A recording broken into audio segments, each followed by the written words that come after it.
అనుదిన వాక్య ధ్యాన కూడికలకు మరి యొక్క నూతన దినాన్ని ప్రభు మనకు అనుగ్రహించిన దేవాదేవునికి స్తోత్రములు. చేరి వచ్చినటువంటి పరిశుద్ధులందరికీ ప్రభు అయిన క్రీస్తు నామములో వందనాలు. ఈ దినం 4129వ దినం ప్రభు మనకు అనుగ్రహించాడు. మరి అందును బట్టి ప్రభుకి స్తోత్రాలు. ప్రార్థన చేసుకొని కూడికను ప్రారంభించుకుందాం. మన మధ్యన నల్గొండ నుంచి సహోదరుడు శివారెడ్డి గారు ఉన్నారు. ప్రారంభ ప్రార్థన చేస్తారు. సండే స్థుతులు అన్న సండే మర్చిపోయినా. సరే సరే వందనాలు. ఈరోజు సండే కాబట్టి సండే అనేది మర్చిపోయినాను. సారీ, సండే కాబట్టి ప్రారంభంలో స్థుతులు చెల్లించుకుందాం. మరి శివారెడ్డి గారు ఇంకా చెల్లిస్తారు చెప్పాం కాబట్టి శివారెడ్డి గారు స్థుతులు చెల్లిస్తారు ప్రారంభంలో. కృపా సత్య సంపూర్ణుడైన మా తండ్రి, దయగలిగిన మా యేసు ప్రభువా, నీకు స్తోత్రాలునైనా. సర్వాధికారి అయిన ప్రభువా, సర్వోన్నతుడా, సర్వ సృష్టి నిర్మాణకుడా, నీకు స్తోత్రాలునైనా. అవును మా తండ్రి, నీ స్వరూపములో నీ పోలికలో మానవులమైన మమ్మల్ని నిర్మించి మా తండ్రి నిన్ను ఆరాధించాలని, నిన్ను మహిమపరచాలని మా ప్రభువా నా తండ్రి నీవు కోరుకున్న విధానం బట్టి నీకు స్తోత్రాలు చెల్లించుకుంటున్నాం ప్రభువా. మరి గడిచిన కాలం అంతటిలో మా ప్రభువా నీ కృప, నీ వాత్సల్యత, నీ కాపుదల మాపై ఉంచి మా తండ్రి ఇదిగో ఈ ఉదయ కాలంలో వేకోజామునైనా తండ్రి నీ పాద సన్నిధిలో చేరి మా తండ్రి నేనా నీ నామాన్ని మేము జ్ఞాపకము చేసుకుంటూ నేనా నీవు మా పట్ల చేసిన మేలులు ఉపకారములు తండ్రి నేనా తండ్రి మరి ప్రభా జ్ఞాపకము తీసుకొని నిన్ను ఆరాధించే భాగ్యాన్ని మాకు ఇచ్చినందుకే నీకు స్తోత్రాలు చెల్లించుకుంటున్నాము. నైనా తండ్రి ఉదయ కాలంలో మా ప్రభువా నా తండ్రి చేరి వచ్చిన పెద్దలను బట్టి వీళ్ళందరిని బట్టి నీకు స్తోత్రాలు చెల్లించుకుంటున్నాము తండ్రి. వేకోజామనే మా తండ్రి లాగా నిన్ను కలుసుకునే మా తండ్రి నైనా నిన్ను స్తుతించే ధన్యత ప్రతిరోజు మాకు ఇచ్చినందుకే నీకు స్తోత్రములు చెల్లించుకుంటున్నాం ప్రభువా. ఇదిగో తండ్రి ఈ ఉదయ కాలంలో నేనా నీ దాసుడు నా తండ్రి మరి మా ప్రభువా నా తండ్రి మరి నీ పక్షాన నిలబడి మా తండ్రి నేనా ప్రభువా మరి ఆరాధన తలంపులు వాక్య సందేశం కొరకు ప్రార్థిస్తున్నాం ప్రభా. సహాయం దయచేయండి. నేనా మాకు అవసరమైన సంగతులు మాతో మాట్లాడండి. అలాగే మరి మా తండ్రి ఈ కూడిక అంతటిలో మా ప్రభువా నా తండ్రి ఎటువంటి అంతరాయం లేకుండా నా తండ్రి ప్రతి విషయంలో తండ్రి నీవే సహాయం దయచేసి నీవే మహిమ పొందమని ఇలాగున మరి తండ్రి మేము పాటలు పాడుకుంటుచుండగా తండ్రి నేనా మరి మా తండ్రి నేనా ప్రభువా మాకు మంచి కంఠస్వరాలు దయచేసి తండ్రి నా ప్రభువా నిన్ను మహిమపరిచే భాగ్యం దయచేయండి. ఈ కోడిక అంతటిలో మా తండ్రి మా ప్రభువా నా తండ్రి నీవే మహిమ పొందమని అలాగ నా తండ్రి మరి మా ప్రభువా ప్రార్థన చేస్తూనైనా తండ్రి మరి మా ప్రభువా ఈ కోడికను ప్రారంభించుకుంటున్నాం మా ప్రియ పరలోకపు తండ్రి. ఆమేన్. ఆమేన్. స్తుతులు చెల్లించిన శివారెడ్డి గారికి ప్రభునామమున వందనాలు. ఈ దినం మరి పాట పాడడానికి కేటాయించబడిన సొలొమోను గారు, దైవజనులు సొలొమోను గారు కోరుట్ల నుంచి మన మధ్య ఉన్నారు. జగిత్యాల జిల్లా కోరుట్ల నుంచి సొలొమోను గారు ఒక పల్లవి 2 చరణాలు అందరికి వందనాలు. పాడండి. ఎలలేని సూతులతో ఆరాధింతో ప్రభువా, ఎలలేని సూతులతో ఆరాధింతోము ప్రభువా, దీన మనసుతో నిన్నే కొలుతుమయ్యా, దీన మనసుతో నిన్నే కొలుతుమయ్యా, ఎలలేని స్తుతులతో ఆరాధింతుము ప్రభువా. నీ నామగానం మాకెంతో మధురం, నీ దివ్య వాక్యం మాకెంత భాగ్యం. నీ నామగానం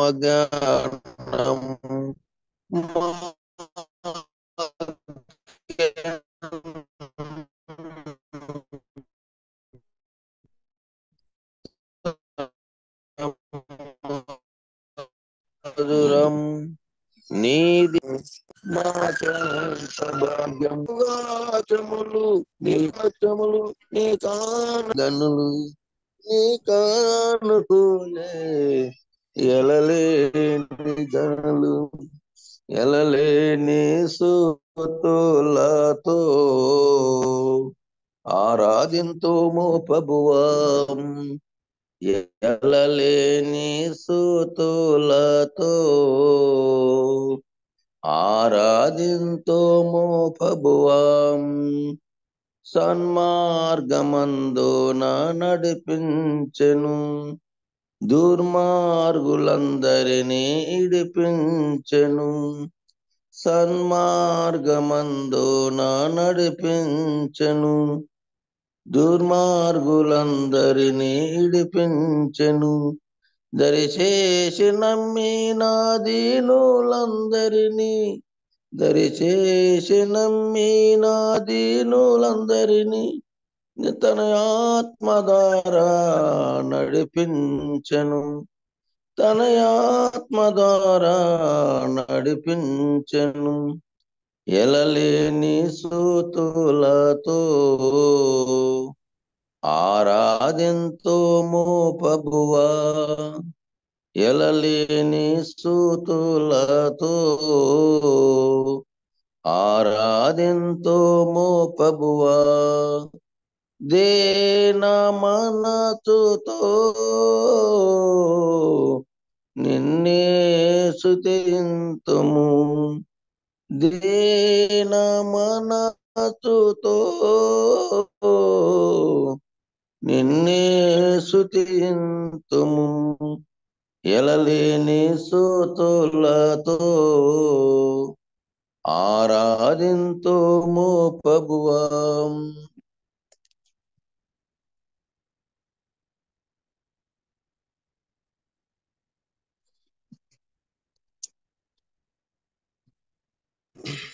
అడ్మిట్ అవునా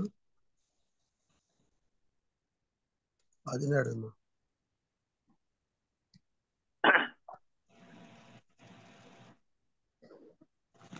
ఆదినాడన్నా అన్మిట్ అవ్వండి.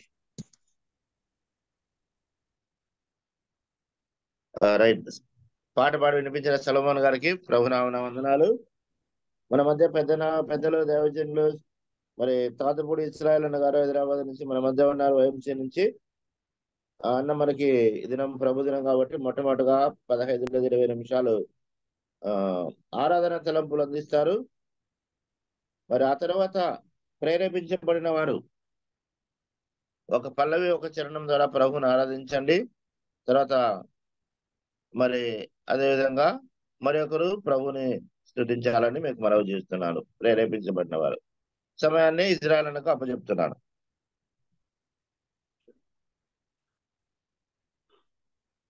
మార్నింగ్ కాన్ఫరెన్స్ కు చేరి వచ్చినటువంటి దైవజనులకు, పెద్దలకు, సేవకులు అందరికీ కూడా మన రక్షకుడు విమోచకుడు అయిన యేసు క్రీస్తు వారి యొక్క శ్రేష్టమైన నామమున వందనాలు తెలియజేస్తూ, మరి ఈ సమయంలో మనము ఆరాధనకు సహకారంగా లేఖన భాగంలో నుండి కొరింథీయులకు రాసిన మొదటి పత్రిక 15వ అధ్యాయము 47, 48, 49 వచనాన్ని చదువుకుందాం.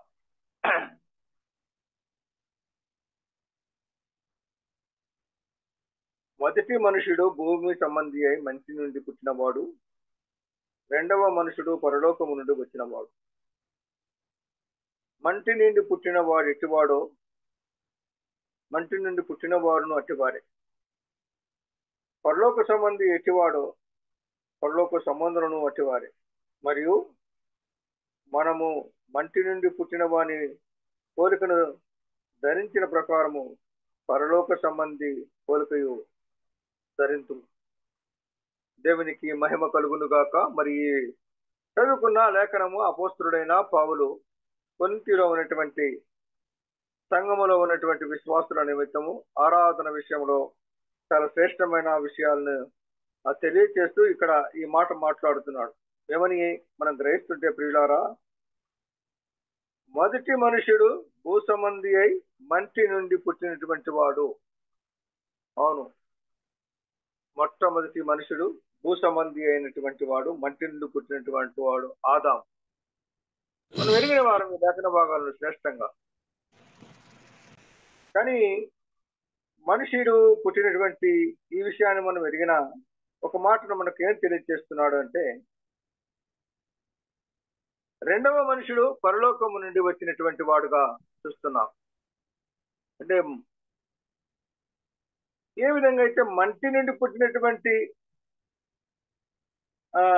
మనుషుడి వలన వచ్చిన వారు, అలాగే మంటి నుండి పుట్టిన వారు, భూసంబంధి మంటి నుండి పుట్టిన వారు, రెండవ మనుషుడు పరలోకం నుండి వచ్చినవాడు. మంటి నుండి పుట్టిన వారు ఎట్టివారో మంటి నుండి పుట్టిన వారును అట్టివారే అంటున్నాడు. అనగా ఆదాము మంటి నుండి తీసి మంటిలో బొమ్మగా చేసి జీవమునిచ్చి జీవాత్మనిచ్చినటువంటి మానవుడు దేవుని యొక్క ఆజ్ఞను అతిక్రమించి పాపమును కొని తెచ్చుకొని సకల మానవ కోటికి ఈ పాపాన్ని అంటగట్టినటువంటి విషయాన్ని మనము లేఖనాలలో ఎన్నో విధాలుగా మనం ఎరుగుదాం. అయితే ఇక్కడ ఈ మనుషుడు మంటి నుండి పుట్టినటువంటి సంబంధులు అయినటువంటి వారిని, పాపములో ఉన్నటువంటి వారిని, ఇప్పుడు ఇంకొక మాట ఇక్కడ చెబుతున్న విషయం ఏమిటి అంటే, పరలోకము నుండి పుట్టినటువంటి వారు అంటే పరలోకము నుండి వచ్చినటువంటి ఆ మనుషుడు ఆయన ద్వారా పుట్టినటువంటి వారుగా ఉండాలి అనేటువంటి విషయం ఏమిటి అని అంటే ఇక్కడ తేటగా మనకు తెలియజేస్తుంది. ఎందుకంటే మానవుడు పాపం చేసి ఆ పాపం వలన వచ్చినటువంటి జీతము మరణమై ఉండగా అట్టి మరణము నుండి తప్పించటానికి పరలోకము నుండి దిగి వచ్చినటువంటి మనిషి కుమారుడు, దేవుని యొక్క కుమారుడు అయినటువంటి ఆ విషయాన్ని మనం గమనిస్తున్నాం. ఎందుకు అనంటే ఆయన పరలోకము నుండి ఎలా వచ్చాడు అనేటువంటి మాటను మనం గమనించి చూస్తాం. ఇక్కడ ఫిలిప్పులకు రాసినటువంటి పత్రిక తేటగా మనం చూస్తున్నాం.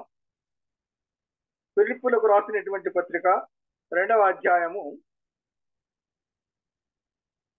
6వ వచనము నుంచి కొన్ని మాటలు చదువుకున్నాం. ఆయన దేవుని స్వరూపము కలిగిన వాడైంది దేవునితో సమానముగా ఉండుట విడిచిపెట్టకూడని భాగ్యమును ఎంచుకొనలేదు, కానీ మనుషుల పోలికగా పుట్టి దాసుని స్వరూపము ధరించుకొని తన్ను తాను రిక్తునిగా చేసుకొనెను. మరియు ఆయన ఆకారమందు మనుషుడిగా కనబడి మరణము పొందినంతగా, అనగా శిలువ మరణము పొందినంతగా విధేయత చూపిన వాడై తన్ను తాను తగ్గించుకొనెను అనేటువంటి విషయాన్ని చూస్తున్నాం. ఈయన పరలోకము నుండి వచ్చినటువంటి వాడే, కానీ మనుషుడిగా మనుషుని ఆకారముగా పుట్టినటువంటి వాడు, మనుషుని యొక్క శరీరాన్ని ధరించుకున్నటువంటి వాడు. మనం గమనిస్తున్నాం ఈ విషయాలన్నీ మనం ఎరిగినటువంటి వారం. ఎందుకు అనంటే ఈ మనిషి నుండి పుట్టినటువంటి వాడు పాపమును కొని తెచ్చుకుంటే పరలోకము నుండి వచ్చినటువంటి వారు ఆయన బిడ్డలు కావడానికి గల ఒక శ్రేష్టమైన మాటను ఇక్కడ ఇచ్చాడు. ఎందుకనగా ఆ మనుషుడు అనగా ఏ మనుషుడు పరలోకము నుండి వచ్చే మనుషుడు. ఆది యందు వాక్యముండును, వాక్యము దేవుని ఎదురును, వాక్యమే దేవుడైనను, సమస్తము ఆయన మూలముగా కలిగను, కలిగి ఈయనదేదో ఆయన లేకుండా కలగలేదు. ఆయనలో జీవముండెను, ఆయనలో వెలుగుండెను. ఆ వెలుగు ఈ అంధకారములో జీవిస్తున్న మానవుడికి ఒక వెలుగుగా ఉండగా మనం గమనిస్తున్నాం. యోహాను సువార్త మాటలు గమనించి చూస్తే 12వ అధ్యాయం 1వ అధ్యాయము 12వ వచనాన్ని మనం గమనించి చూస్తే తేటగా మనం చూస్తున్నాం. ఆ మాటలు ఏమంటున్నాడు? 14వ వచనం, అనగా 1వ అధ్యాయం 14. ఆ వాక్యము శరీరధారి కృపాశక్తి సంపూర్ణుడుగా మన మధ్య నివసించుతూ తండ్రి వలన కలిగిన అద్వితీయ కుమారుని మహిమ వలె మనము ఆయనను మహిమను కనుగొంటిమి అంటున్నాడు. ఎందుకు అనంటే ఆయనకు ఒక మహిమ ఉన్నది. శరాపుల ద్వారా, కెరూబుల ద్వారా, మహాదూతగణముల ద్వారా పరిశుద్ధుడు పరిశుద్ధుడు పరిశుద్ధుడు అని కొనియాడబడుతున్న ఆయనకు ఒక మహిమ ఉన్నది. ఎందుకు ఈ మహిమ ఉన్నది అని మనం తెలియజేయటానికి గల హేతువులు ఎన్నో ఉన్నాయి. ఎందుకు అనగంటే ఆయనే ఈ లోకంలో శరీరధారిగా ఉన్నప్పుడు ఒక మాటను మనకు తెలియజేస్తున్నాడు. ఏమిటి చూస్తే మనం యోహాను సువార్త 17వ అధ్యాయంలో మనం ఒక మాట చూస్తున్నాం. తండ్రిని అడుగుతున్న విషయాన్ని 17వ అధ్యాయం 5వ వచనం మనం గమనించి చూస్తే, తండ్రి లోకము పుట్టక మునుపు నీ యొద్ద నాకు ఏ మహిమ ఉండెనో ఆ మహిమతో నన్ను ఇప్పుడు నీ యొద్ద మహిమపరచుము. ఈ మాటలన్నీ ఎందుకు చెప్తున్నాడంటే ఈయన పరలోకము నుండి వచ్చినటువంటి వాడుగా మనకు నిర్ధారణ చేయటానికి సులువుగా ఉంది. ఎందుకంటే ఈయన మాత్రమే అదిగో తనను దేవునితో సమానమైన భాగ్యము విడిచిపెట్టుకోలేకుండా ఆయన అట్టి వాటిని అనుకుని విడిచిపెట్టి వేసి తనను తాను దాసుడుగాను మరి రిక్తుడిగా చేసుకుని శిలువ మరణం పొందినంతగా ఉన్న విషయాన్ని మనం గమనిస్తున్నాం. ఎందుకు అనంటే మానవుడు చేసినటువంటి పాపము రక్త ప్రోక్షణ లేకుండా పాపము పోవుట అసాధ్యము. రక్త ప్రోక్షణ చాలా ప్రాముఖ్యమైనటువంటిది మానవుడు చేసినటువంటి. ఎందుకంటే పాత నిబంధన కాలంలో వారికి కూడా అదే నియమమును మనం లేవి కాండం కానీ నిర్గమకాండం కానీ గమనించి చూస్తే ఆ విషయాలన్నీ ఉన్నాయి. ఎందుకంటే మనం గమనించి చూస్తే ఆ మాటలు కూడా మనం చూస్తున్నప్పుడు నిర్గమకాండంలో ఒక మాట తేటగా తెలియజేస్తున్నాడు. ఎందుకంటే 15వ అధ్యాయం 11వ వచనంలో ఒక మాట ఏమంటున్నాడంటే,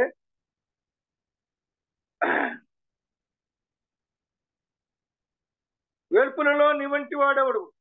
15వ అధ్యాయము 11వ యెహోవా వేల్పులతో నీ వంటి వాడెవడును, పరిశుద్ధతను బట్టి నీవు మహానీయుడవు, స్తుతికీర్తను బట్టి పూజ్యనీయుడవు, అద్భుతములు చేయవాడవు, నీ వంటి వాడెవడు అని అంటున్నాడు. ఆయన వంటి వాడు పరలోకము నుండి ఆయన రావటానికి గల విషయం. అంతేకాకుండా ప్రవక్తలు ప్రవచించిన రీతిగా మనం గమనించి చూస్తే ప్రవక్తలు కూడా తెలియజేసిన రీతిగా మనం గమనించి చూస్తే యెషయా గ్రంథము ఆయన 9వ అధ్యాయము 6వ వచనాన్ని మనం గమనించి చూస్తే, అనగా ఆయన పరలోకము నుండి వచ్చినటువంటి వాడుగా ప్రవక్త ఇలాగా చెప్తున్నాడు.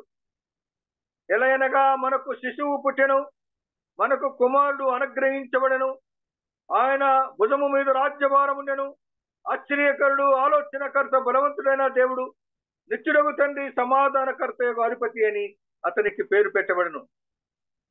ఆయన మనం గమనించి చూస్తే మైటీ గాడ్ అన్నమాట. మనము అక్కడ యోహాను సువార్తలు అన్నాడు, కృపాసత్య సంపూర్ణుడై మన మధ్య నివసించను అనేటువంటి మాట. మనం గమనించి చూస్తే ఈ కుమారుడికి ఒక భారము ఉంది ఆయన భుజముల మీద. ఆ భారము ఏమిటో మనం అందరం ఎరుగుదుము. మానవుడు చేసినటువంటి పాప భారాన్ని తీసివేయటానికి ఆయన రాజ్య భారాన్ని అప్పచెప్పాడు. ఆ భారాన్ని తీసివేయాలంటే పరిశుద్ధుడైనటువంటి వాడు కావాలి గనుక, పరలోకం నుండి వచ్చాడు గనుక ఆయన ద్వారానే సాధ్యమవుతుందని తేటగా మనకు తెలియజేస్తున్నాడు. అంతేకాకుండా ప్రియులారా మనం గమనించి చూస్తున్నాం. ఎందుకంటే హెబ్రీయులకు రాసినటువంటి పత్రిక 10వ అధ్యాయం 4, ఎడ్ల యొక్కయు పశువుల యొక్కయు మేకల యొక్కయు రక్తము మరి మానవుడు చేసిన పాపం నుండి విడిపించుట అసాధ్యము గనుక, ఆ పాపమును తీసివేయట అసాధ్యము గనుక మరి ఎలాంటి పాపం కావాలి, ఎలాంటి రక్తం కావాలి పాపాన్ని విమోచించడానికి అనంటే అపోస్తలుడైన పేతురు రాసిన మొదటి పత్రిక. ఎందుకంటే మనం గమనిస్తున్నాము 1వ అధ్యాయము ఆ మాటలలో తేటగా వివరించాడు. మనం చూస్తున్నాము అపోస్తలుడైన పేతురు రాసిన మొదటి పత్రికలో, పిత్ర పారంపరమైన మీ వ్యర్థ ప్రవర్తనను విడిచిపెట్టినట్టుగా వెండి బంగారం వంటి క్షయ వస్తువుల చేత మీరు విమోచింపబడలేదు కానీ అమూల్యమైన రక్తము చేత, అనగా నిర్దోషములు నిష్కలంకమును గొర్రెపిల్ల వంటి క్రీస్తు రక్తము చేత విమోచించబడుతున్నని మీరు ఎడుగుదురు కదా అన్నాడు. చాలా శ్రేష్టమైన విషయాన్ని మనం గమనిస్తున్నాం. అమూల్యమైన రక్తం, నిర్దోషమైన రక్తం. అందుకనే మనం గమనించి చూస్తే ఆయన యోహాను సువార్త 8వ అధ్యాయంలో 46వ వచనం అనుకుంటాను. ఆయన సవాలు విసిరాడు, నాలో పాపం ఉన్నదని మీరు ఎవరైనా నిరూపించగలరా? ఆయనలో ఏ దోషము లేదు, ఏ పాపము లేదు. పేతురు రాసిన పత్రికలో కూడా తెలగా ఆయనలో కపటం లేదు.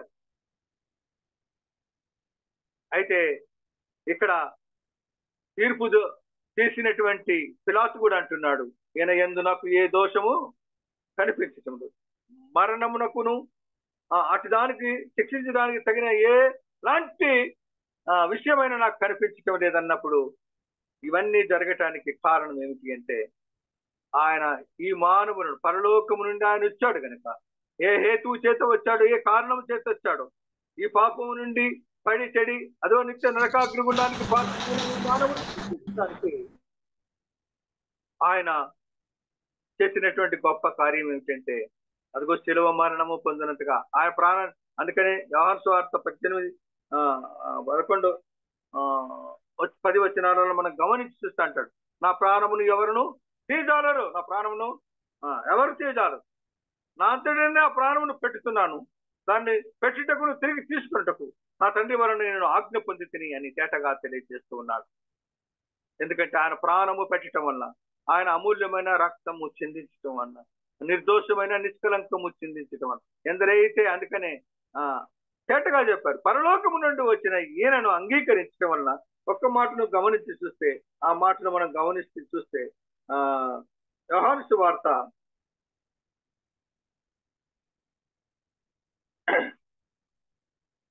ఇక్కడ మనం చూస్తున్నాం, ఇక్కడ 12వ వచనం, తన్ను ఎందరు అంగీకరించిరో వారి అందరికీ, అనగా తన నామమందు విశ్వసించిన వారికి దేవుని పిల్లలగుటకు ఆయన అధికారము అనుగ్రహించను. మంటి నుండి పుట్టినటువంటి వారు మంటి లో అలాంటి ఆలోచన కలిగినటువంటి వారుగానే ఉన్నారు. కానీ ఇక్కడ ఒక తేటగా ఒక మాట చెప్తున్నాడు, పరలోకము నుండి దిగి వచ్చిన ఆయనను అంగీకరించడం వల్ల, ఆయన నామాన్ని కనుగొనటం వల్ల, లేకపోతే అంగీకరించడం వల్ల వచ్చేటువంటి గొప్ప విషయాన్ని ఏంటంటే, మనవులను కూడా ఆయన బిడ్డలుగా చేయటానికి, ఆయన కుమారులుగాను కుమార్తెలుగా చేయటానికి అధికారం కలిగిన వాడుగా మనం చూస్తున్నాం. ప్రియులారా, ఎందుకంటే మనం చేరి వచ్చిన మనం ఒకప్పుడు మనం అవిధేయులమే, బలహీనులమే, భక్తిహీనులమే. ఇవన్నీ మనకు రోమీలకు రాసినటువంటి పత్రిక 5వ అధ్యాయంలో, మనం శత్రులమై ఉండగా, పాపులమై ఉండగా, బలహీనులమై ఉండగా, భక్తిహీనులమై ఉండగా యుక్త కాలం మందు క్రీస్తు మన కొరకు చనిపోయాడని లేఖనం చేత అపోస్తలుడైన పౌలు తేటగా తెలియజేస్తున్నాడు. ఎందుకంటే అలాంటి స్థితిలో ఉన్న వారినందరినీ, ఈ పాపం అనేటువంటి ఉచ్చులో చిక్కుకున్నటువంటి వారిని అంగీకరించబడటం వలన, ఆ గొప్ప దేవుని కనుగొనటం వలన మనం దాని నుండి తప్పించడానికి ఆ సిలువలో ఒక బలియాగం జరిగింది. అందుకనే మనం గమనిస్తున్నాం ప్రియులారా, ఒక మాటను మనం గమనించి చూస్తే, ఎందుకు అనంటే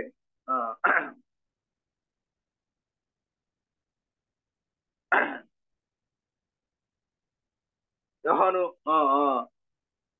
కొరింథీయులకు రాసిన మొదటి పత్రిక 11వ అధ్యాయం, అపోస్తలుడైన పౌలు ఇక్కడ ఆరాధన విషయంలో తేటగా తెలియజేస్తున్నటువంటి మాటను మనం గమనిస్తున్నాం. ఇక్కడ ఏమంటున్నాడంటే, 23వ వచనం చదువుకుందాం.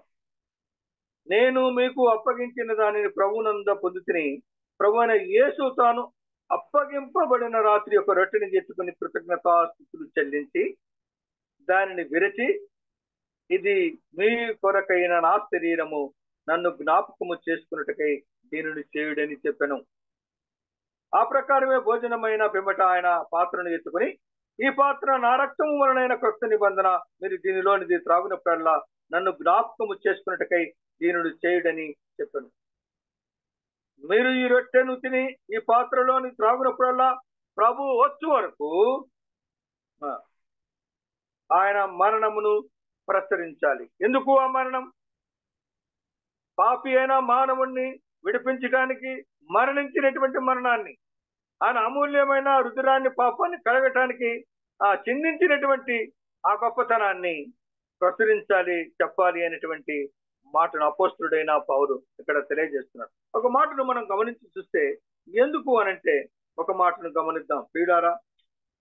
ఆయన చేసినటువంటి గొప్ప విషయాలలో ఇది చాలా ప్రాముఖ్యమైనది మనం చూస్తున్నాం. ఇక ఎందుకు అనంటే యోహాను సువార్త 6వ అధ్యాయం మనం అంటున్నాం కదా, మంటి నుండి పుట్టినటువంటి మానవుడి విషయంలోను పరలోకము నుండి వచ్చిన మనిషి విషయంలోను గమనించి చూస్తే యేసుక్రీస్తు ప్రభువారు మానవుడిగా మనుషుడిగా ఈ లోకంలో ఉన్నప్పుడు ఆయన పలికినటువంటి మాటలను గమనిస్తున్నాం. ఇక్కడ ఏమంటున్నాడంటే 6వ అధ్యాయం 50, పరలోకము నుండి దిగి వచ్చిన జీవాహారమును నేనే, ఎవడైనను ఈ ఆహారము భుజించితే వాడు ఎల్లప్పుడూ జీవించును, మరియు నేను ఇచ్చు ఆహారము లోకమునకు జీవము కొరకైన నా శరీరమే అని మీతో నిత్యముగా చెప్పుతున్నాను. నేను పరలోకము నుండి దిగి వచ్చిన జీవాహారాన్ని, నా శరీరమును. అందుకని మనం గమనించి చూస్తే మరి ఒక మాట అక్కడ గమనిస్తాం. 54 వచనాన్ని చదువుదాం. 53, 54, 55 వచనాలు చదువుకున్నాం. కావున యేసు, మీరు మనిషి కుమారుని శరీరము తిని ఆయన రక్తము త్రాగి తినే గాని మీలో మీరు జీవింపగలరు కారు. నా శరీరము తిని నా రక్తము త్రాగువాడే నిత్య జీవము కలవాడు, అంత్య దినమున నేను వానిని లేపెదను. నా శరీరము నిజమైన ఆహారము, నా రక్తము నిజమైన పానమై ఉన్నది. నా శరీరము తిని నా రక్తము త్రాగువాడు నా యందును నేను వాని యందును నిలిచియుందును అన్నాడు. ఆయన యందు నిలిచి ఉండటానికి మన యందు ఆయన నిలిచి ఉండటానికి గల కారణం ఏమిటంటే ఆయన అంగీకరించడం వల్ల, పాపినైనా మనము పాపాన్ని ఒప్పుకోవటం వల్ల ఇంత ధన్యతను మనకు అనుగ్రహించాడు.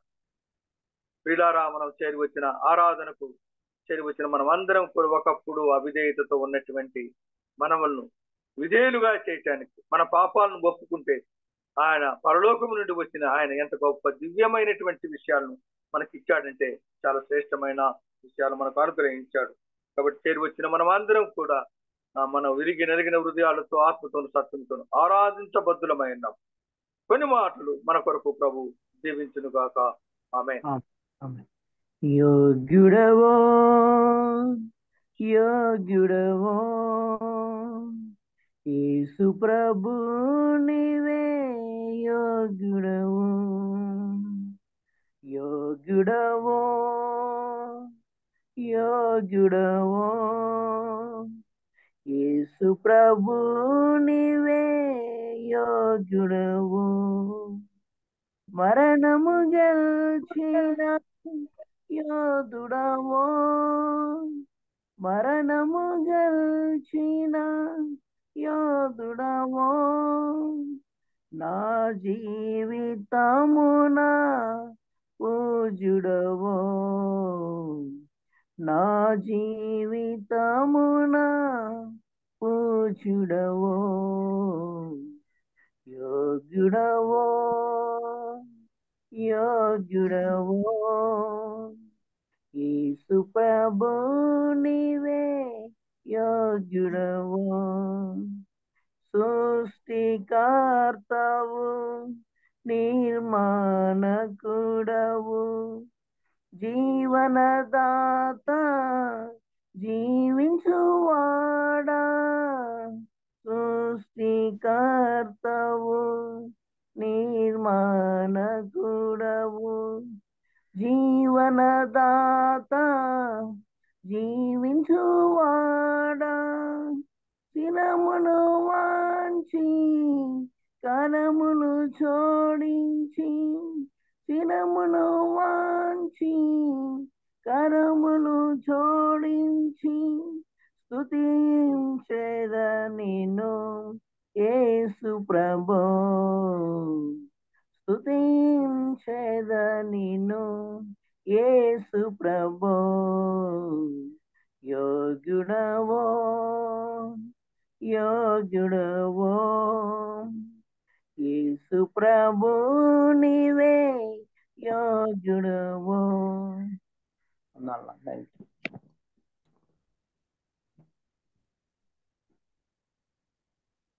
మమ్మల్ని ఎంతగానో ప్రేమించిన మా ప్రియ పరలోకపు తండ్రి, దయగల మా యేసుక్రీస్తు ప్రభువా, ఈ ఉదయకాలములో ప్రశాంతమైన వాతావరణములో నీ పాద సన్నిధానములో నీ పాదముల చెంతకు చేరి నీ దాసులతో ఇచ్చినటువంటి మంచి సహవాసమును బట్టి స్తోత్రములు చెల్లిస్తున్నాం.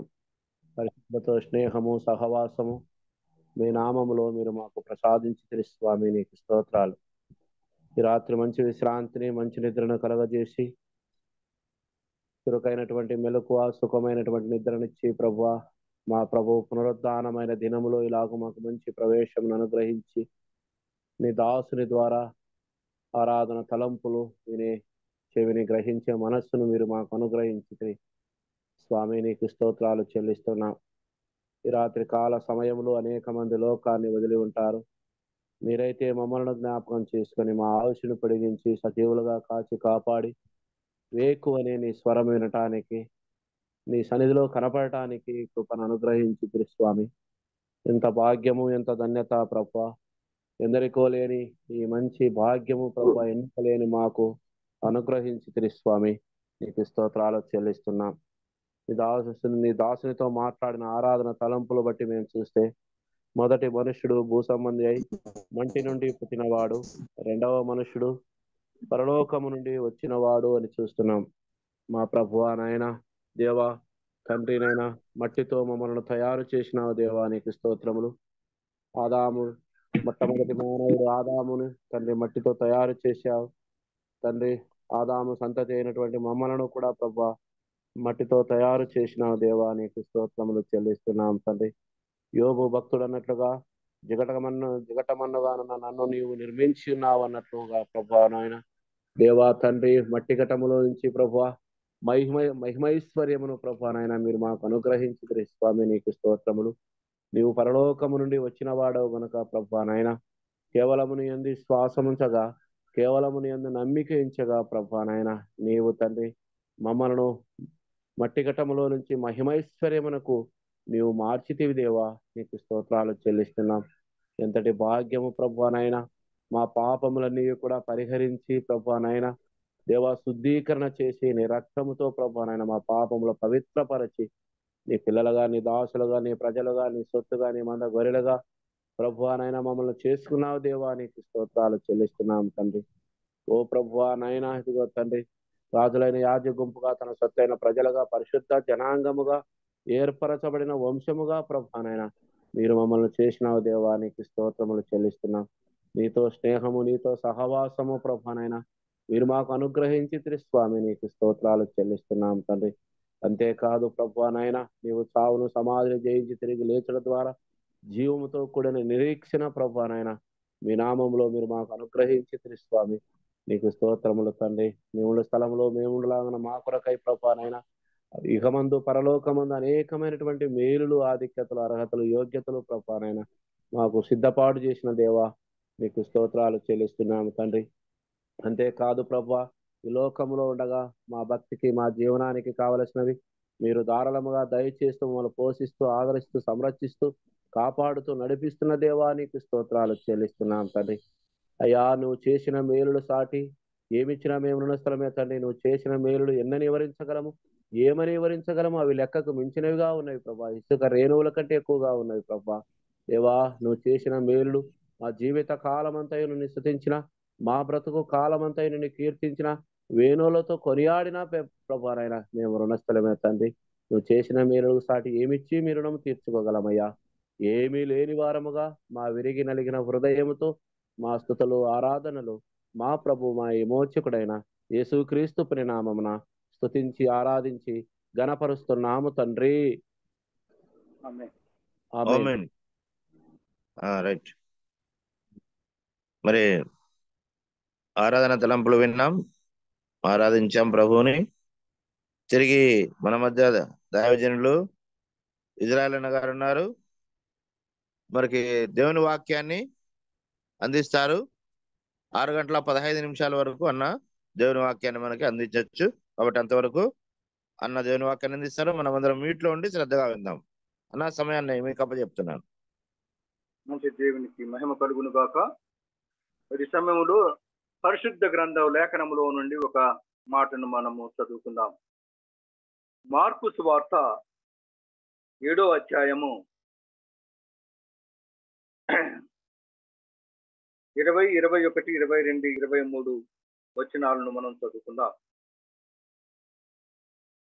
మార్కు సువార్త 7వ అధ్యాయము 20, 21, 22, 23 వచనాలు చదువుకుందాం. మనిషిని లోపల నుండి బయలు వెళ్ళినది మనిషిని అపవిత్రపరచును. లోపల నుండి అనగా మనుషుల హృదయములో నుండి దురాలోచనలను, జారత్వములను, దొంగతనములను, నరహత్యలను, వ్యభిచారములను, లోభములను, చెడుతనములను, కృత్రిమము, కామ వికారములను, మత్సరమును, దేవదూషణయు, కాంభావమును, అవివేకమును వచ్చును. ఈ చెడ్డవన్నీ లోపల నుండి బయలు వెళ్ళి మనిషిని అపవిత్రపరచునని ఆయన చెప్పాను. చదువుకున్న ఈ లేఖన భాగాన్ని ప్రభు మన కొరకు దీవించులాగున చిన్న ప్రార్థన చేసి ముందుకు సాగుదాం. పరిశుద్ధుడివైన మా ప్రియా పరలోకపు తండ్రి, మహాగణుడ, మహోన్నతుడ, సర్వాధికారం కలిగిన దేవ, నీ మహిమగల నామానికి స్తుతులు, స్తోత్రాలయ్యా. మరి ఈ దినమున ప్రభు దినములో మేమందరము ఆయా ప్రాంతముల నుండి చేరి వచ్చి నేను ఆరాధిస్తూ స్తుతిస్తుండగా మేము చదువుకున్న లేఖన భాగాన్ని మా నిమిత్తం మీరు పంచిపెట్టండి. అయ్యా, అల్పుడను, అయ్యోకుడను, పనికి రాని వాడను, వచ్చివాడను, మర్చివాడను అయిన నేను నీ పాద సన్నిధిలో నీ సముఖమును నిలిచి ఉన్నాను. మీరు మీతో మాట్లాడితే మాకు క్షేమం నాయన. మీరు మాట్లాడండి. మరి ఈ వాక్యాన్ని మాకు మీరే తెలియజేసి మా అందరి ద్వారా ఘనత, మహిమ, ప్రభావం ఆరోపించుకోమని మా ప్రాణప్రియుడైన యేసు క్రీస్తు వారి యొక్క శ్రేష్టమైన నామమున స్తుతులు, స్తోత్రాలు చెల్లించి అడిగి వేడుకొనిచున్నాము మా ప్రియ పరలోకపు తండ్రి. ఆమేన్. ప్రియులారా, ఇక్కడ యేసు క్రీస్తు ప్రభు వారు మనుషుడిగా, మానవుడిగా, ఆయన దేవుని గొప్పతనం కలిగిన వాడయ్యుండి కూడా ఈ లోకములో ఉన్నప్పుడు ఆయన పలికినటువంటి మాటలను మనం ధ్యానిస్తున్నాం. ఆయన చెప్పినటువంటి మాటలను మనం ధ్యానిస్తున్నాం. ఈ మాటలు ఎవరు చెప్పారంటే ప్రభువారు చెప్పారు ఈ మాటలు. ఏమంటున్నాడంటే మనిషిని లోపల నుండి బయలువెళ్ళినది మనిషిని అపవిత్ర పరచును.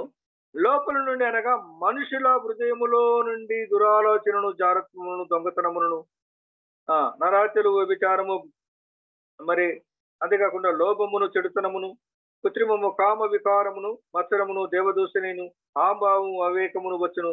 ఈ చెడ్డవన్నీ లోపల నుండి బయలు వెళ్ళు మనిషిని అపవిత్రపరచును అన్నాడు. అక్కడ ఒక సంఖ్య తెలియజేస్తాడు. మనిషిని లోపల నుండి ఏమేమి వస్తాయి, అది కూడా ఎక్కడి నుంచి వస్తాయంట? హృదయములో నుండి వచ్చినవి అని అంటున్నారు. మనం గమనించి చూస్తే ఈ మాటలన్నిటిను ఒకసారి మనం చాలాసార్లు చదువుకున్నాం. ఈ హృదయము అనేటువంటిది మనకు ఆ మాటల్లో చదివినప్పుడు ఇర్మియా గ్రంథము 17వ అధ్యాయము 9వ వచనంలో ఏమంటాడంటే హృదయము అన్నిటికంటే మోసకరమైనది అని కదా. అది ఘోరమైన వ్యాధి కలది, దానిని గ్రహింపగలవాడెవడు అని. ఈ హృదయము మహామోసకరమైనది, అదే కాకుండా ఘోరమైన వ్యాధి కలది అన్నాడు. ఏమి వ్యాధి అది? ఏమి మోసకరమైనటువంటి విషయాన్ని ఇక మనము ప్రభువారు చెప్పినటువంటి మాటలను గమనించి చూస్తే ఇవన్నీ ఉంటాయి, ఇవన్నీ ఉంటాయి. వాడి హృదయములో నుండే వస్తాయి అన్ని. మనం చదువుకున్న లేఖన తిట్ట అంతా మనం వౌగా ఎరుగుదుము. అయితే ఒక మాటను గమనిద్దాం. ఇప్పుడు హృదయము ఉన్నది అంటే మానవుడికి, శరీరానికి అసలు దేవుడు, అందుకనే కీర్తనకారుడు కూడా అంటాడు, నన్ను నువ్వు చేసిన విధానాన్ని గమనించి చూస్తే నాకే భయం వేస్తుందయ్యా అనేటువంటి మాటను మనం చూస్తున్నాం. ఒక మాటను మనం గమనించి చూస్తే శరీరములో ప్రాముఖ్యమైనటువంటి విషయము, మన శరీర అవయవములలో అన్నిటికన్నా ముఖ్యమైనది ఏది? హృదయం అనగా ఈ శరీరానికి అంతటికి కూడా రక్త ప్రసారణ చేసి మన వాళ్ళందరినీ ఏ పని చేయటానికైనా తగిన రీతిగా అది పని చేస్తుంది. మరి అది పని చేస్తూ ఉన్న అటువంటి విధానాన్ని మనం ఎరుగుదాం. అయితే ఇక్కడ ఒక మాట ఏమంటున్నాడంటే ఈ హృదయములో కొన్ని ప్రభుకు ఇష్టము లేనివి ఉన్నాయి అనేటువంటి మాటను తేటగా తెలియజేస్తున్నాం. హృదయం మోసకరమైనటువంటి హృదయం, ఘోరమైనటువంటి హృదయం అనేటువంటి వాటిల్లో మనం చూస్తున్నాం ప్రియులారా. ఎందుకు అనంటే ఈ మాటల్లో మనం గమనించి చూసినప్పుడు మనము, ఎందుకంటే ఒకప్పుడు మనం మోసపోయినటువంటి వారమే, తీతు పత్రికలో 3వ అధ్యాయం మాటలను మనం గమనించి చూస్తే తేటగా ఉంది. అవిధేయులము, మోసపోయినటువంటి వారము, మాటలన్నీ మనకు తెలియజేసినటువంటి విషయాన్ని మనం గమనిస్తున్నాం. ఎందుకు అనంటే ఇక్కడ ఒక మాట చదువుకుందాం. తీతుకు రాసిన అపోస్తుడైన పౌలు తీతుకు రాసిన పత్రికలో ఆ మాటను చూస్తున్నాం. ఎందుకంటే ఎందుకనగా 3వ అధ్యాయం 3వ వచనం, ఎందుకనగా మనము కూడా మునుపు అవివేకులమును అవిధేయమును మోసపోయిన వారము, నానా విధములైన దురాశలను భోగములను దాసులోయిండి దుష్టత్వమునందు అసూయ ఎందును కపటము గల కాలము గడుపుతూ అసహ్యులమే ఒకరినొకడు దేశించుకుంటుమి గాని అని. అసలు ఎలాంటి విషయం అంటే ఈ హృదయము బహు మోసకరమైనదంటే ఇది అవిధేయులమైనటువంటి విషయాన్ని తెలియజేస్తుంది. దురాశ కలిగినటువంటి అనేక భోగాలను, ఈ లోక సంబంధమైన భోగాలను అనుభవించడానికి దుష్టత్వమును తెలియజేస్తుంది, అసూయను తెలియజేస్తుంది. వీటందు కాలం గడుపుతూ అసహ్యులై అదే కాకుండా దేవుని దూషించినటువంటి వారంగా కూడా ఉంటూ ఉన్నటువంటి పరిస్థితిలో మన బ్రతుకులు ఉన్నాయి అనేటువంటి మాటను ఇక్కడ ప్రభువారు తెలియజేస్తున్నాడు. ఇవన్నీ ఎక్కడి నుంచి ఉన్నాయ్యా అని అంటే నీ హృదయములో నుండి బయటకు ఉన్నాయి, నీ హృదయం లోపల ఉన్నాయి. ఇవన్నీ ఈ చెడ్డవన్నీ లోపల నుండియే వస్తున్నాయి అని. ఇవన్నీ ఈ చెడ్డవన్నీ ఎక్కడి నుండి వస్తున్నాయంట? లోపల నుండే వస్తున్నాయి అని అన్న. లోపల నుండి వచ్చేటువంటి చెడ్డవి వీటిని మనం గమనించి చూస్తూ ఉండగా మరి ఈ చెడ్డవి ఒక్కొక్క మాటను గమనించి చూస్తే చాలా వివరంగా మనం వివరించవచ్చును. కానీ ప్రియులారా, ఒక్కొక్క మాటను మనం వివరించది. ఈ అన్ని ఎలా వస్తున్నాయి చెడ్డవన్నీ అని మనం అంటే, మనము సహోదరుల ప్రేమ లేనటువంటి వారముగా ఉన్నామనేటువంటిది అపోస్తుడైన పౌలు ఆయన రాసిన పత్రికలలో సహోదరుల గురించి, ప్రార్థన గురించి, విశ్వాసతను గురించి, అంతేకాకుండా అనేక విషయాలను తెలియజేసుకుంటూ వచ్చాడు. ప్రతి విషయాన్ని మరి కొరింథీ సంఘం నుంచి మొదలు పెట్టుకుంటే మరి అనేక విషయాలు కూడా తెలియజేసుకుంటూ వచ్చాడు. ఎందుకు అనంటే మనం ఒక మాటను గమనించి చూస్తే ఆ మాటను కూడా తెలియజేశాడు. ఎందుకు అంటే ఒక మాట, ఎందుకు అవిధేయులము అన్నటువంటి మాటను గమనించి చూస్తే ఒకప్పుడు మనము ఎట్లా ఇంకో మాట గమనించాలి. గలతీయులకు రాసినటువంటి పత్రిక 4వ అధ్యాయం ఒక మాటను గమనిద్దాం. ఇక్కడ ప్రియులారా 8-9 వచనాలను గమనించి చూస్తే, ఆ కాలమందు అయితే మీరు దేవుని ఎరగని వారి నిజముకు దేవుళ్ళు కాని వారికి దాసులు ఇంటిది కానీ అని అన్నాడు. మనం ఇంతకు ముందు కూడా ఆరాధనలో అనేక విషయాలు మాట్లాడుకున్నాం. అంటే దేవుణ్ణి ఎరగనటువంటి వారము, దేవునికి అలాంటి వాళ్ళకు మనం దాసులమై ఆ పాపములు కూరుకుపోయినటువంటి మన బతుకులను గమనించినటువంటి దేవుడు చూపిస్తున్నటువంటి విషయాన్ని చూపిస్తున్నాడు. ఏమని? ఇప్పుడు మీరు దేవుని ఎరిగిన వారును మరి విశేషముగా దేవుని చేత ఎరగబడిన వారై ఉన్నారు గనక అన్నారు. ఇప్పుడైతే దేవుణ్ణి ఎరిగినాం. ఇప్పుడు మన వాళ్ళందరూ అపోస్తుడైన పౌలు మాట ఎందుకు చెబుతున్నాడు అంటే, ఇప్పుడు మీరు దేవుని ఎరిగారు, క్రీస్తు ప్రభువును ఎరిగారు, ఆయన రక్తములో కడగబడ్డారు, ఆయన కుమారుడు కుమార్తెలుగా చేయబడ్డారు, మీరందరూ కూడా ఇప్పుడు ఎవరంటే దేవుని బిడ్డలుగా ఉన్నారు అయితే అన్నాడు. కనుక అనే మాటలు చెబుతూ బలహీనమైన నిష్ప్రయోజనమైన మూలపాఠముల తట్టు మళ్ళా తిరగనేలా మునపటి వలె మరలా వాటికి దాసులై ఉండగోరనేలా. మన హృదయంలో ఉన్నటువంటి లోపాలు ఎన్నో ఉన్నాయి. ప్రభువారు చెబుతున్నాడు, అవన్నీ నీ హృదయంలో నుండే ఉన్నాయి, అన్ని ఆ లోపల ఉండి వస్తున్నాయి. అంటే ఒకప్పుడు ఎరిగినటువంటి మనము సహోదరులలో ఇక్కడ ఆ మాటలు మనం ముందుగానే చదువుకున్నాం. ఏమిటి? మనం చదువుకున్న విషయములలో చాలా తేటగా చెప్తున్నాడు. అవిధేయులము, మోసపోయినటువంటి వారమే, కానీ ఆ క్రీస్తు ప్రభు వారిలో కడగబడినటువంటి బిడ్డలుగా మనం ఉన్నప్పుడు ఇంకా ఆ మూల పాఠాల తట్ట తిరిగి మళ్ళా మనము అలా ఉంటే ఎలా అనేటువంటి విషయాన్ని క్వశ్చన్ మార్క్ వేస్తున్నాడు. ఇవి కూడా ఇక్కడ ప్రభు వారు మనకందరికీ ఈ ప్రశ్న వేసినట్టుగా చూస్తున్నాం. ప్రియులారా, ఇవన్నీ కూడా ఎక్కడి నుంచి వస్తున్నాయి అనేటువంటి మాటను చూస్తే, ఈ చెడ్డవన్నీ లోపల నుండి బయలు వెళ్ళి మనిషిని అపవిత్రపరుస్తాయి. ఏమి? నీలో ఏమున్నా, నీ సహోదరుని పట్ల ప్రేమ లేకున్నా, నీ సహోదరుని పట్ల నీకు ద్వేషం ఉన్నా, నీ సహోదరుని పట్ల అనురాగము లేకుండా ఉన్న మనం గమనిస్తున్నాము. ఎందుకంటే ఆ మాటను కూడా మొదటి యోహాను పత్రికలో మనం తేటగా చూస్తున్నాం. ఒక అర్పణ అర్పించాలంటే సహోదరునితో ఒక మాట మనం గమనించి చూస్తే ఆ మాట కూడా తేటగా తెలియచేయబడుతుంది ప్రియులారా. ఎందుకు అనంటే మనము మొదటి యోహాను రాసినటువంటి పత్రిక 3వ అధ్యాయము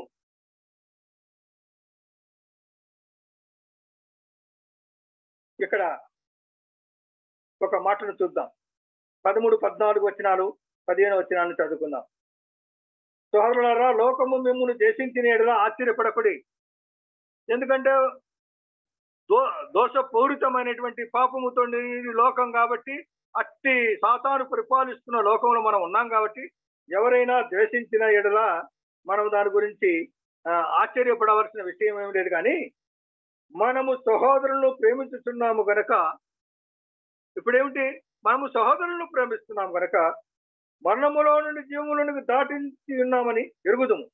ప్రేమ లేనివాడు మరణమందు నిలిచి ఉన్నాడు.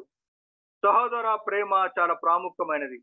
ఇక్కడ అపోస్తలుడైన యోహాను పత్రికలో తేటగా వివరిస్తున్న విషయం ఏమిటి అంటే, సహోదర ప్రేమ లేకపోతే, దేవుడు నిన్ను ప్రేమించాడు. మనం అనేక పర్యాలు నిన్న మాదిరికరమైన జీవితాన్ని చూస్తాం. క్రీస్తును పోలి నడుచుకోవటం, క్రీస్తు మాదిరికరం ఇచ్చినటువంటి జీవితం, ఆయన జీవించిన విధానం, ఆయన ప్రార్థన విధానం కదా మనం గమనిస్తూ ఉండగా ఇక్కడ ఏమంటున్నాడంటే, ఇక్కడ చూస్తున్నాం, సహోదరులు ప్రేమించుతున్నాం కనుక మరణములో నుండి జీవములోనికి దాటి ఉన్నాము ఎరుగుదు. ప్రేమ లేనివాడు మరణమందు నిలిచినను, తన సహోదరును దేశించువాడు నరహంతకుడు అన్నాడు. ఒక సహోదరుని దేశించటం వల్ల నరహంతకుడు, ఏ నరహంతకుని యందును నిత్య జీవం ఉండదని ఎరుగుదుము. చూసారా? 16 వచనంలో, ఆయన మన నిమిత్తము తన ప్రాణమును పెట్టెను కనుక దీని వలన ప్రేమ ఎట్టిదో తెలుసుకొనుచున్నాము. మనము కూడా సహోదరుల నిమిత్తము మన ప్రాణము పెట్ట బద్దులమై ఉన్నాము. సహోదరుల ఐక్యత ఈనాడు మనం గమనించి చూస్తే, మనమును మనం పరిశీలించుకుంటే, పరీక్షించుకుంటే ప్రియులారా, ఈ మాటలు ఎన్నో ఉన్నాయి. మన హృదయాలలో ఏమున్నాయి? ఇక్కడ అనేక అంశాలు ఉన్నాయి. కానీ మనం ఒక మాటను గమనించి చూస్తే కదా, మన హృదయాలలో దురాలోచనలు, ఒక దురాలోచన,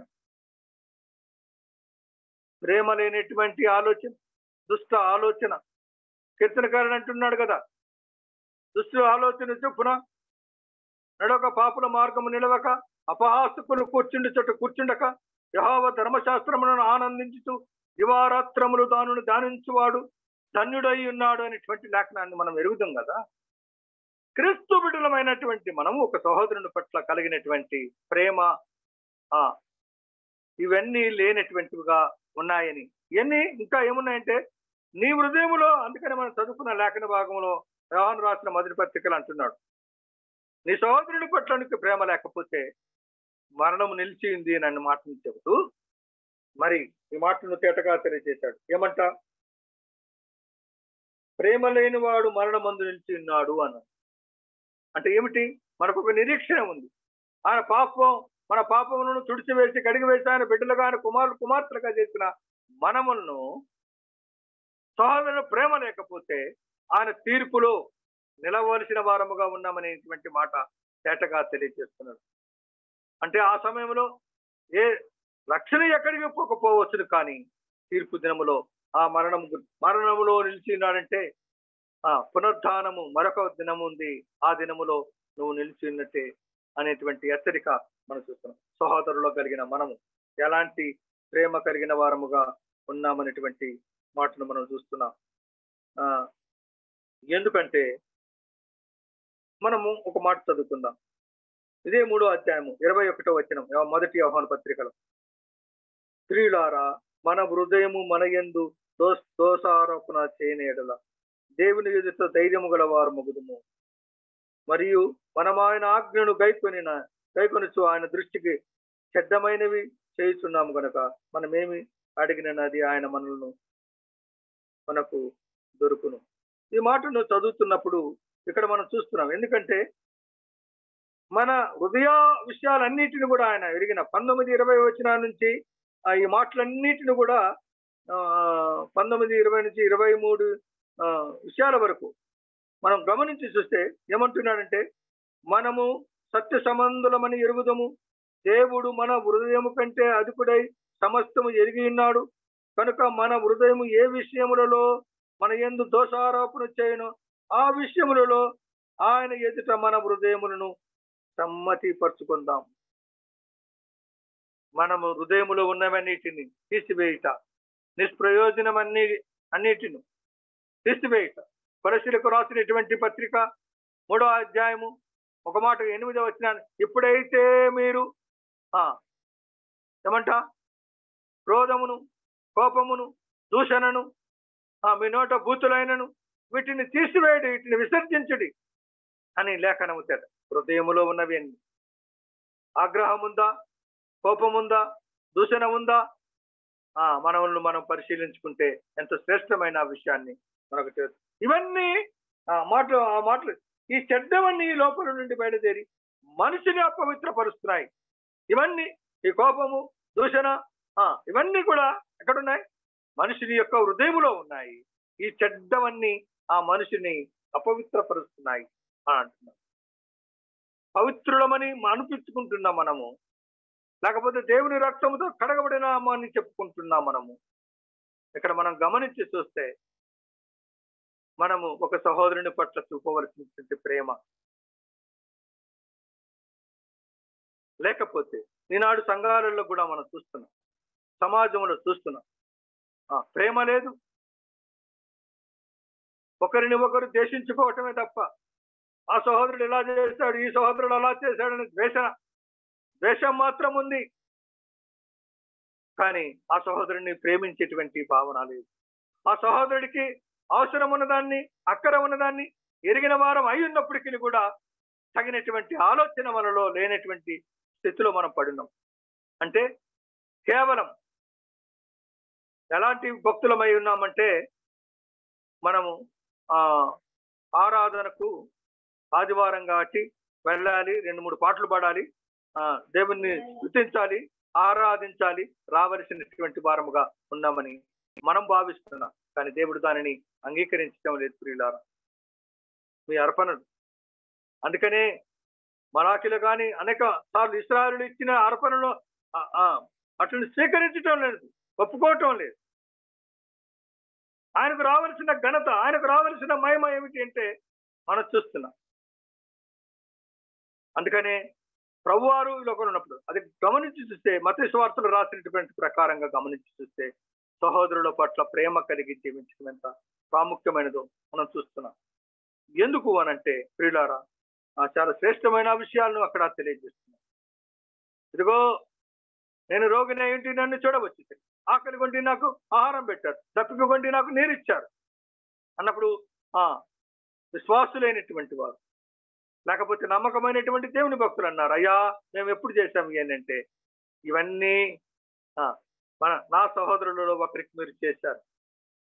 మనం చదువుతాం కానీ లేఖనంలో ప్రియులారా, వాటిని అనుసరించడానికి మనం సంసిద్ధంగా లేమనేటువంటి, ఇవన్నీ మీ హృదయాలలో ఇంకా ఉన్నాయి అనేటువంటి మాటను తేటగా మనకు ప్రభు హెచ్చరిస్తున్నాడు. ఈరోజు మనం నరహత్య చేయకపోవచ్చు, వ్యభిచారం చేయకపోవచ్చు, లోభములో ఉండకపోవచ్చు, కానీ నీలో అయితే ప్రేమ లేదు.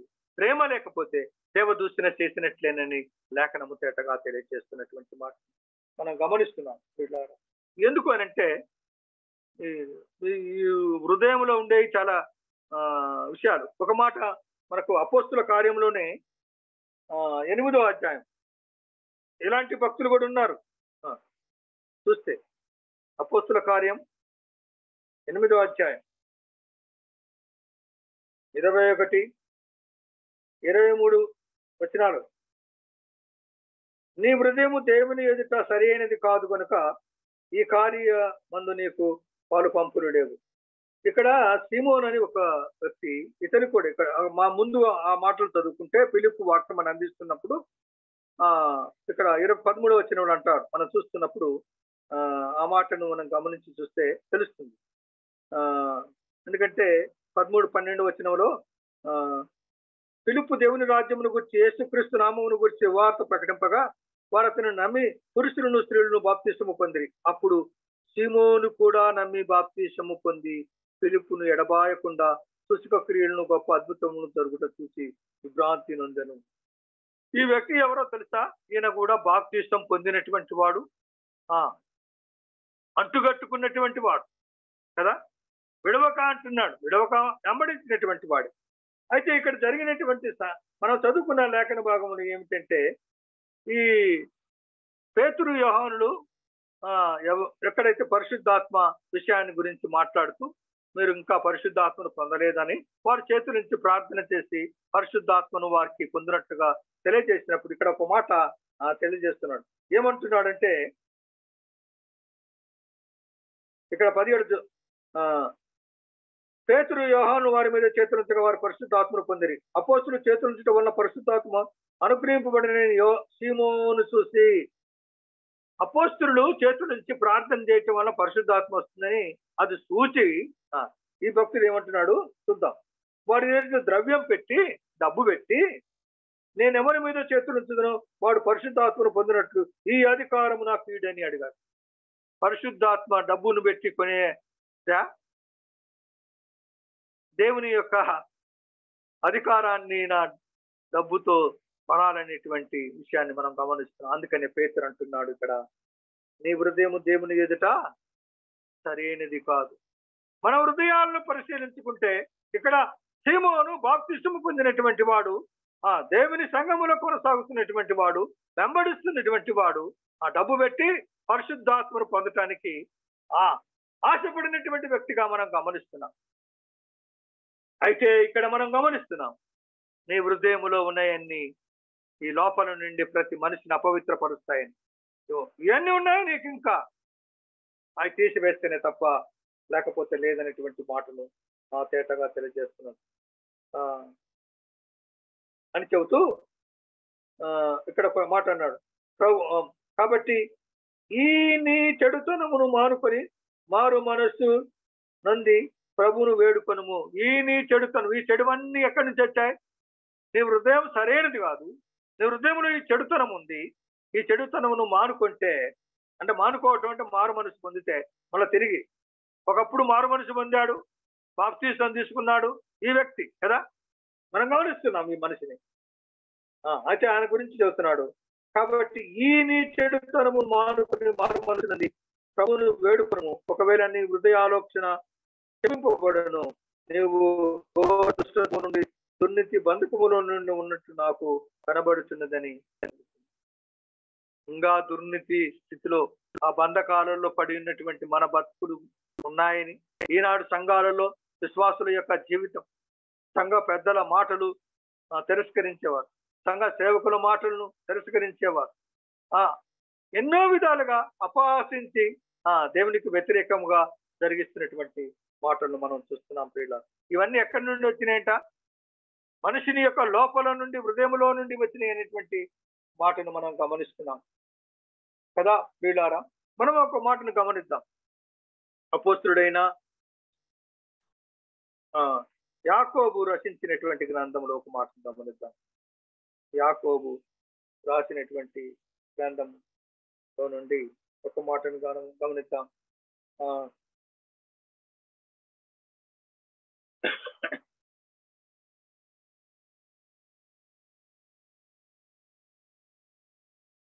మొదటి అధ్యాయము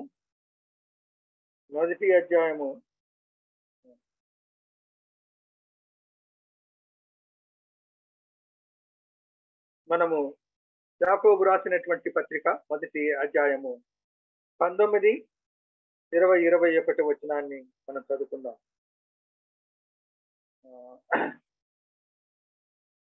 నా ప్రియ సహోదరులారా, మీరు సంగతి ఎరుగుదురు గనక ప్రతి మనుషుడు వినుటకు వేగరపడువాడును, మాట్లాడుటకు నిదానించువాడును, కోపించుటకు నిదానించువాడునై ఉండవలెను. ఎందుకనగా నరుని కోపము దేవుని నీతిని నెరవేర్చదు. అందుచేత సమస్త కల్మషమును విర్రవీగుతున్న దుష్టత్వమును మాని లోపల నాటబడి మీ ఆత్మను రక్షించుటకు శక్తి గల వాక్యమును సాత్వికముతో అంగీకరించండి అన్నాడు. వాక్యముగా ఉన్న దేవుని ప్రేరణ మనం అంగీకరించి ఆయన వాక్యము మన యందు పనిచేస్తుందని ఆయన అన్నాడు కదా, నా యందును నేను నీ యందును నేను. యోహాను సువార్తలో 15 నేను నిజమైన ద్రాక్షవల్లిని కదా, మీరు తీగలు, మీరు నన్ను అంటుకట్టుకొని ఉంటేనే, నేను లేకుండా మీరు ఏ పని చేయలేరు, నాతో మీరు మీతో నేను ఉంటేనే కార్యం సఫలమవుతుంది, మీరు చేసే పనులన్నీ సఫలం. మనం ఎరుగుదాము, ఇవన్నీ ఎరిగిన విషయాలను తెలియజేసి ఇక్కడ మాట కేటగా చెబుతున్నాడు. ఏమంట, సమస్త కల్మషమును విర్రవీగుతున్న దుష్టత్వమును మాని లోపల నాటబడి మీ ఆత్మను రక్షించడానికి శక్తి గల వాక్యమును సాత్వికం. మనం అంటాం మోషే ఈ భూమి మీద గొప్ప సాత్వికుడు, ఆయన ఇల్లంతటిలో కూడా నమ్మకమైనటువంటి వాడని. ఎలాంటి సాత్వికం అంటే, దేవుడు చెప్పాడు, మోషే విసిగిపోయాను, ఇంకా వీళ్ళందరినీ సంవరిస్తాను, ఈ రాళ్ల వలన ఆయన నీకు బిడ్డలను కలగజేస్తాను. ఎంత సాత్వికం అంటే, ప్రార్థన చేశాడు, అయ్యా వద్దు, అలా చేయకూడదు. ఇశ్రాయేలుల దేవుడు గొప్ప దేవుడు అంట, తీసుకెళ్ళాడు వారందరినీ కూడా ఈ అరణ్యములోనే, అందరు చనిపోయారని. అది మీకు మీ నామాన్ని దూషించినట్లయితే, మీ నామాన్ని గణపరచాలి అంటే ఆ కార్యం చేయొద్దని మొరపెట్టినటువంటి సాక్షి ఉన్నామా ఈ రోజుల్లో? ప్రియులారా, మనం గమనిస్తున్నప్పుడు ఈ వాక్యం ఉంటుంది, అది కాక ఏంటంట, ఆత్మను రక్షించుటకు శక్తి గలవా. మన ఆత్మలో, మన హృదయాలలో ఇంకా సచ్చినటువంటి వారి ఆ స్థితిలే ఉన్నాయి. ఈర్ష్య ఉంది, దేశం ఉంది, పగ ఉంది, సమస్తమైన కల్మషముతో నిన్నటువంటి వారముగా ఉండి సంఘములో కొనసాగుతున్నటువంటి వారుగా ఉన్నారని లేఖనము చేటగా తెలియజేస్తుంది. సిమోను గురించి చెప్తున్నాడు, నేను చేతుల నుంచి పరిశుద్ధాత్మ నాకు వచ్చిన 20 ద్రవ్యాన్ని తీసుకోండి, ఆ అధికారాన్ని నాకు ఏంటి అన్నాడు.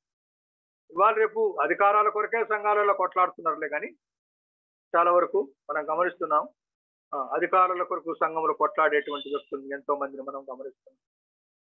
ప్రాముఖ్యమైనది అది కాదు, కానీ మనం వీటినన్నిటిని విసర్జించాలని, ఈ చెడ్డవన్నీ నీ హృదయములో నుండి వస్తాయని లేఖనము చేటగా తెలియజేస్తున్న విషయాన్ని మనం గమనిస్తున్నాం ప్రియులారా. మరి ఇదే యాకోబు పత్రికలో 4వ అధ్యాయం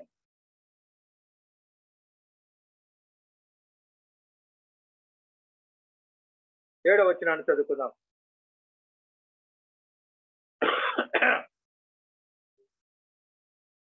6-7 వచనాలను చదువుకుందాం.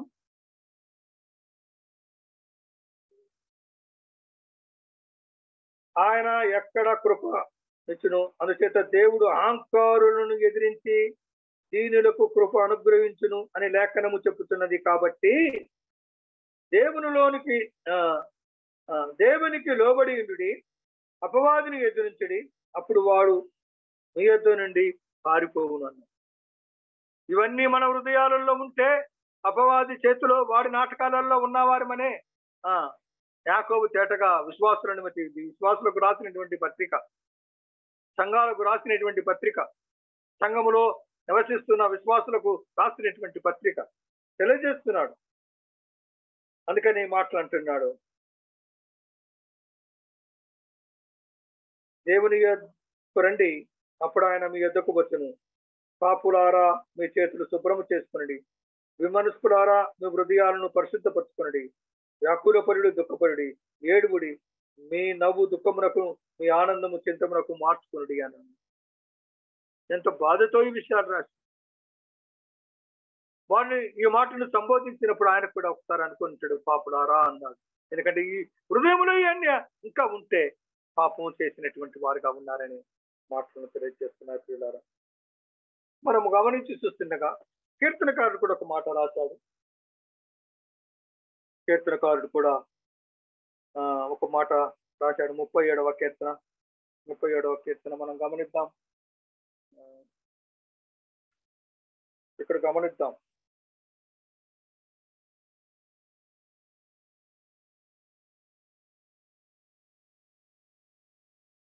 మూడవ వచనం నుంచి చదువుకుందాం. 37వ కీర్తన 3వ వచనం. యెహోవా యందు నమ్మిక ఉంచి మేలు చేయము, దేశమందు నివసించి సత్యమును అనుసరించుము, యెహోవాను బట్టి సంతోషించుము, ఆయన నీ హృదయ వాంఛలను తీర్చును. నీ హృదయములో ఇవన్నీ ఉండకూడదు, ఈ నీ హృదయంలో ఏదైనా వాంఛ ఉంటే ఆ హృదయ వాంఛను ఆయన తీరుస్తాడు. ఆయన కొరకు పని చేసేవారముగా ప్రయాసపడేవారం. అవన్నీ మనం చదువుకున్నాం లేఖనములో. తెలియజేస్తున్నాడు.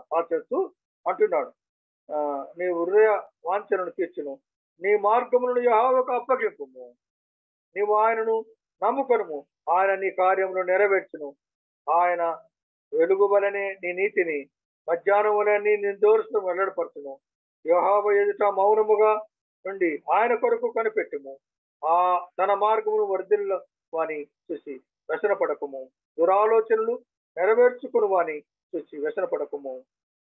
కోపము మానుము, ఆగ్రహము విడిచిపెట్టుము, వ్యసనపడకము, అది కీడుకు కారణము. కీడు చేయవారు నిర్మల మగుదురు. యెహోవా కొరకు కనిపెట్టుకుని వారు దేశమును స్వతంత్రించుకుందురు అన్నారు. ఏ దేశాన్ని స్వతంత్రించుకుంటాం? క్రీస్తునందు నమ్మకం ఉంటే ఆయన మనకు ఒక దేశాన్ని, ఒక రాజ్యాన్ని, పరలోక రాజ్యం అంటాం కదా. స్వతంత్రించుకోవటానికి ఇవన్నీ కీర్తనకారుడు తెలియజేస్తున్నాడు ప్రియులారా. మరి మనం అంటున్నాం, మరి చాలా శ్రేష్టమైన విషయాలు, ఎందుకంటే ఆయన మన హృదయాలను ఎరిగినటువంటి వాడు. అందుకే అంటున్నాడు, ఒక మాటను గమనిస్తే ఈ మాటను, మనిషిని లోపల నుండి బయలుదేరింది మనిషిని అపవిత్రపరుస్తుంది. ఈ చెడ్డవన్నీ లోపల నుండి బయలుదేరి మనిషిని అపవిత్రపరుతుందని ఆయన చెప్పాను.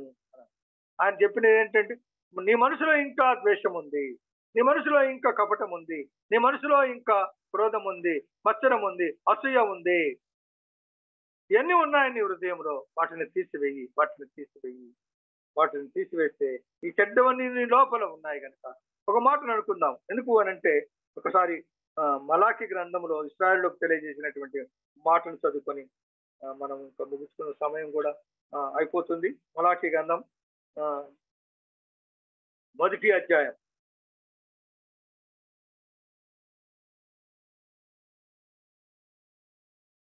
ఇప్పుడు మనం అంటున్నాం, మనము దేవుని బిడ్డలం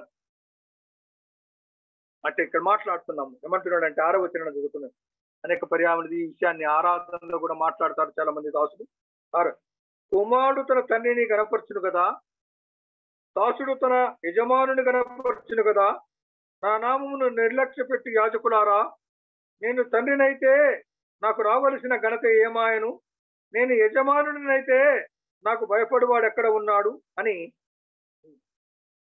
సైన్యములకు అధిపతి యెహోవా మిమ్మును అడగగా, ఏమి చేసి నీ నామమును నిర్లక్ష్య పెట్టి తిమ్మని వాళ్ళు అన్నారు. ఇశ్రాయేలు.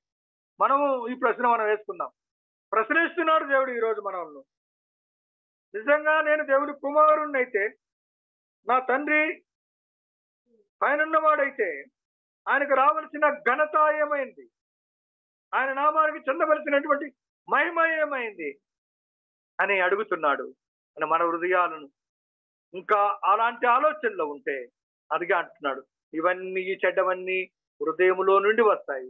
ఈ హృదయాన్ని శుద్ధపరచుకో, ఆయనకు మహిమకరంగా జీవించని, ఆయనను గణపరిచేవారం, ఆయన మహిమపరిచేవారం అనటానికి మనకు ఈ సమయాన్ని తెలియజేశారు. మరి ప్రియులారా, చేరి వచ్చిన మనం ఎరుగుదాం లేఖన సత్యాలను. కాబట్టి ఈ మాటలు, కొన్ని మాటలు మన వినికిడిలో ప్రభు మనందరి కొరకు దీవించునుగాక, ఆశీర్వదించునుగాక. ఆమేన్. చక్కటి వర్తమానం మనం విన్నాం ప్రియులారా. ఈ యొక్క ప్రభు దినంలో ఉదయకాలం ఆరాధన తలంపులు మార్క్స్ వార్త 7:21 నుంచే వాక్య పరిచర్య, అదేవిధంగా ఆరాధన తలంపులు విన్నాం. కాబట్టి చక్కటి వర్తమానం అందించిన దైవజనులు విజయరాజన్న గారికి కాన్ఫిడెన్స్ తరపున వందనాలన్నా. మరి విన్నటువంటి మాటలు, అవును, మన హృదయం ఎలాగా ఉందో ఆ హృదయాన్ని ఎలాగ మనం సెట్ చేసుకోవాలో, భద్రపరచుకోవాలో, ఎలా జీవించాలో చక్కని మాటలు విన్నాం. అలాగ మన జీవితాలను సరి చేసుకుందాం, చక్క చేసుకొని హృదయాన్ని పదిలపరుచుకుందాం, భద్రపరుచుకొని ప్రక్షాళన చేసుకొని ముందుకు సాగుదాం. చివరిగా ప్రార్థన చేసుకుందాం. మన మధ్యన వెంగాపురం నుంచి శ్యాంబాబు గారు ఉన్నారు, ప్రార్థన చేస్తారు. శ్యాంబాబు బ్రదర్, శ్యాంబాబు గారు వందనాలు. మమ్మల్ని మిక్కిలిగా ప్రేమించిన దయాళుడా, కనికర సంపన్నుడా, ఉదయకాల పేరులో మా ప్రబోధనంలో నాయన మీ సన్నిధికి మమ్మల్ని నాయన సమకూర్చారు. ఎంత ప్రభువా అత్యున్నత సింహాసనం ఆసీనుడు అయింది, నిరంతరము స్తోత్రాలు అయింది. దూత గణముల చేత పరిశుద్ధుడు పరిశుద్ధుడు అనే గాన ప్రతిగానముల చేత కొనియాడబడుతుంది. స్తోత్రాలు చెల్లిస్తున్నాం. నిన్ను పోలిన వాడు ఎవరు లేరు. మీరు పరిశుద్ధుడు ప్రభువా, మహోన్నతుడు, మహాగణుడువు. నీ పాసనలో చేరి మిమ్మల్ని ఆరాధిస్తున్నాం, ఘనపరుస్తున్నాం. ప్రభువా, హేతువు లేక మమ్మల్ని ప్రేమించారు. శాశ్వతమైన ప్రేమతో మమ్మల్ని ప్రేమించారు. తండ్రి, దూరస్థలము, అపవిత్రులము, అన్యాయస్థలము ప్రభువా మమ్మల్ని ప్రేమించారు. మీ ప్రియ కుమారుడు మా కొరకు పాపముగా శాపముగా చేయబడి ఆయన ద్వారా మాకు రక్షణ కలుగు చేయడానికి ఆయనను బలిగా అర్పణగా అప్పగించుకొని మరణం నుంచి తిరిగి లేచి ప్రభు ఆయన ద్వారా మాకు నిత్య రక్షణ అనుగ్రహించి స్తోత్రాలు చెల్లిస్తున్నాం. ఉదయకాల పేరులో ప్రభు జూమ్ ద్వారా మమ్మల్ని సిద్ధపరిచి నీ మాట వినడానికి రూపుచుకున్నందుకు స్తోత్రాలు చెల్లిస్తున్నాం. ప్రభు మొదట నాయన స్థుతులు చెల్లించడంలోను ప్రభు అలాగే నాయన కీర్తనలో సహాయం చేసి నడిపించారు.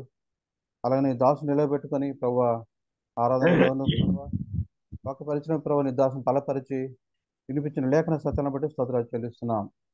ప్రభు అవును, హృదయం చెడిపోయినది, హృదయం ఘోరమైన వ్యాధి కలది, బాగు చేయబడి మీరు ఒక్కరే. అవును తన మమ్మల్ని బాగు చేసి నీ పాసను నిలబెట్టి నేను ఆరాధించి బిడ్డగా మమ్మల్ని చేసినందుకు స్తోత్రాలు చెల్లిస్తున్నాం. ఉదయకాల ఖండిస్తున్న ఆదినాన్ని బట్టి స్తుతిస్తున్నాము తండ్రి.